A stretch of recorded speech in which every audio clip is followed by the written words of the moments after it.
जे बर' जायफ्रा खृष्टान लाबाय बिथांमोननि एसटि खौ दाननानै माइनरिटिखौ दोननांगोन कारण मोनसे ग्रुपआनो माइनरिटिखौबो मोननांगौ एसटिखौबो मोननांगौ बे जानो हाया 100-200 बोसोरनि उनावहाय जे मोनसे ग्रुपआ जुदि कमप्लिटलि बर'नि बै नीति रीति जानाय लोंनाय गाननाय दख'ना गामसा बायदि हाबाफारिनिफ्राय बिराद आनजायनानै थाबाय थायोब्ला जोबनायाव बिसोरो बै एसटिनि बे मोनथायखौ मोनाबो जानो हागौ। कात्रिगासा गामियाव रुंसारि जिगाब फारिया मेसनि गोसोखां खाम्फा बेखेवदों। जिगाब फारिया मेसनि गोसोखां खाम्फाखौ बेखेवना होयो सामसरन मुसाहारिया। क'क्राझार सहरनि खोला फारसे गेन्द्राबिलनि साखाथियाव थानाय कात्रिगासा गामियाव दिनै फुंबिलियाव कात्रिगासा गामिनि गायसनगिरि गामिनि गाहाय रुंसारि जिगाब फारिया मेस मुसाहारिनि गोसोखां खाम्फा बेखेवदों। हाबाफारियावनो बाहागो लायो अल आसाम ट्राइबेल स्टुडेन्ट इउनियननि आफादगिरि हरेश्वर ब्रह्मजों लोगोसे अल आसाम कंग्रेस कमिटिनि गाहाय नेहाथारि गर्जन मुसाहारि आरो गामिनि थागिबि रायजो राजाफोरा।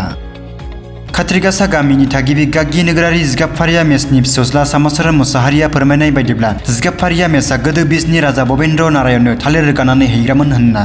बे हाबाफारियावनो बाहागो लानानै गामिनि अल आसाम कंग्रेस कमिटिनि गाहाय नेहाथारि गर्जन मुसाहारिया एरै होनना बुङो।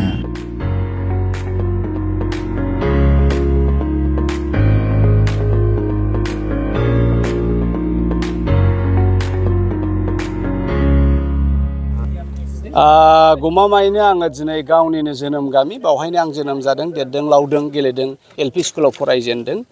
आङो दिनैनि बे हाबाफारिया बेनो जे जोंहा बे कात्रिगासा गामिनि सानसुमैफ्रा ओरैबायदि सिन्था खालामबाय जे बे गामिया गोदो गोदाय सोरबा सासेनि दैदेननायाव सफैथारदों, सोरबा सासेया नेतृत्व लानानै दैदेनगिरिनि रल लानानै बे गामिखौ गायसननाय जादों।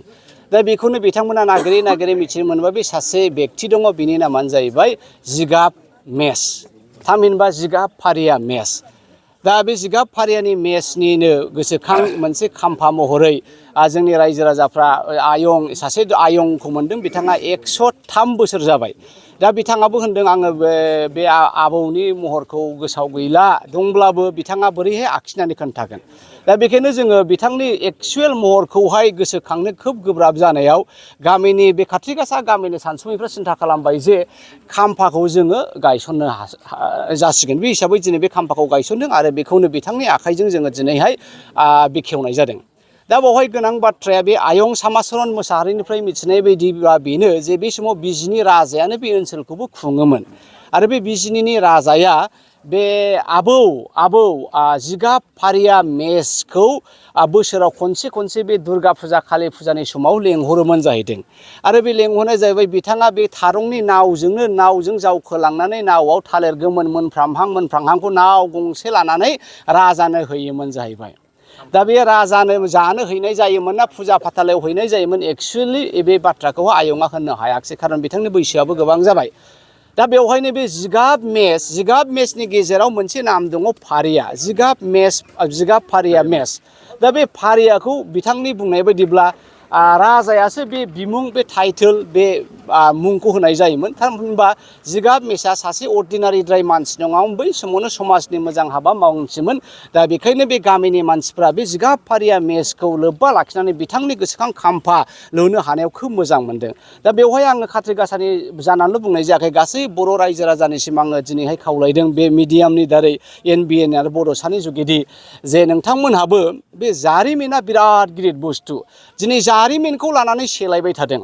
बर'फ्रा माबायावहाय बे कारिगावआवहाय दैमालुनि मुसुखा गायदों। मैया दाखालिसो आङो लानथासा बिथांनिफ्राय मिथिबाय, आंनि लोगो सासे लानथासा बे बिथाङा होनबाय जे दैमालुखौ खेमफ्राय होनो आरो खायसेया होनो दैमालु लानथासा।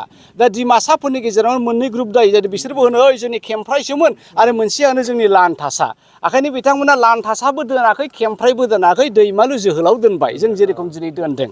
दा बाथ्राया बेनो, जारिमिनाव जुदि थख' लिरनाय गैयाबा नोंनि राजाखौ नोंनि जोहोलावखौ सोरबाया जोंनिसोमोन होननानै बुंगोन। जेरेखम सिला, बे नरनारायणनि फंबाय सिला राय, बे रायाथ' दिनैनि बे राजबंशिफोर उमुखबो लानाय टाइटेल नङामोन। बे मोनसे टाइटेला नङ। गोदो गोदाय राजानि आमोलाव राया जाहैबाय मोनसे मिलिटारि रेंक, मिलिटारि उपाधिसोमोन। जेरेखम माबा SP, DSP, OC बायदि आरो इनचार्ज। दा थिग बेबायदिनो दिनै बर'फ्रा बे समावनो सिरि जात सिरि मोननायावनो गिलु बालु जोङो 50-60 बोसोर दावहा नांबाय बे हारिखौ गायसननो थाखाय दिनै जों दाबोनो गायसननो हायाखै। बेखायनो जेराव सोलाबो बेवहायनो दिनै फंबाय अल आसाम ट्राइबेल संघनि आफादगिरियाबो जोंजों दिनै बे हाबाफारियाव लोगो लादों। दा जोङो बेखौनो बुंदों जे गामि गामि जोङो जारिमिनखौ बुरखां जेसे हायो एसे जोङो सुजुनानै रनसायनानै दोननोबा जोंनि उनाव फैबाय थानाय जोंनि फिसाफ्रा बे जारिमिनखौ नुगोन आरो गावखौ बर' होननानै गावखौ बर' हारि होननानै गावखौ उमुक जाथि होननानै अराय गोग्गानो खाबु मोनगोन आरो भबिष्यताव बेनो बिथांमोननि रैखाथिखौ होगोन। मैयासो आङो मोनसे बिराद क्रिटिकेल एनालाइसिस खालामनानै गुगोलाव मोनसे इण्डियानि संबिधानखौ आङो फरायदों आरो मा। दा बावहाय ओरैबायदि होनदों जे मोनसे दाङाबाजि जाबाय थादों बावहाय बै माइन'रिटि आं गोसो गैयामोन खिन्थु बयनिबो थाखाय बुंनाय जाबाय माइन'रिटि बर' ख्रिस्टियान जायफ्रा ख्रिस्टान धोरोम लादों बिसोरो माइन'रिटि जानानै बोरै एसटि थानो मोनखो। दा बेखायनो मोनसे सरसा जादों जे बर' जायफ्रा ख्रिस्टान लाबाय बिथांमोननिखौहाय माइन'रिटिखौ दाननांगोन एसटिखौ दाननानै माइन'रिटिखौ दोननांगोन। खारन मोनसे ग्रुपआनो माइन'रिटिखौबो मोननांगौ एसटिखौबो मोननांगौ बे जानो हाया। दा बेखौ लानानै आङो संबिधानखौ बोला फरायनायाव ओरैबायदि मोनसे जिनिसखौ नुदों खोब गिख्रंथाव। बावहाय माने ओरैबायदि 100-200 बोसोरनि उनावहाय जे मोनसे ग्रुपआ जुदि कमप्लिटलि बर'नि बै निथि रिथि जानाय लोंनाय गाननाय दख'ना गामसा बायदि हाबाफारिनिफ्राय बिराद आनज्रायनानै थाबाय थायोब्ला जोबनायाव बिसोरो बै एसटिनि बे मोनथायखौ मोनाबो जानो हागौ। दा बावहाय ख्रिस्टियानाल' नङा जायफ्रा बाथौखौ नागारनानै ब्रह्म लादों सोरबा कृष्ण गुरु लादों सोरबा उमुक लादों। दा बे ट्रेनजों जुदि खारोबा 100-200 बोसोरनि गेजेराव एसटि जानानै बर'आ थानाय नंलिया। अब्ला बर'नि थासारिया मा जागोन।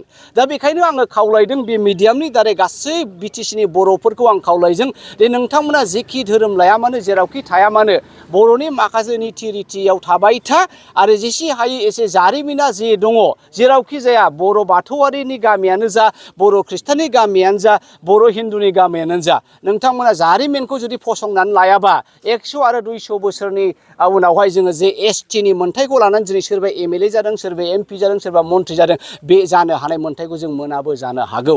बेखायनो दिनै जोंनि संबिधाना जोंखौ रैखा होदों दिनैनि दिनाव आरो गाबोननि दिनावबा जोंनि संबिधानफ्रा सोलाय सोल' जायो नामा। दा बेफोर खोब गिख्रंथाव। बेखायनो दिनै खाथ्रिगासा गामिनि सानसुमैफ्रा जायखौ बे जिगाब फारिया मेसखौ गोसोखांनानै जे मोनसे गोसोखां खाम्फा बानायदों बे गासै बर' हारिनि थाखाय मोनसे दैखोनथि आरो सोलोंथाव हाबाफारि जादों होननानै आं सानो।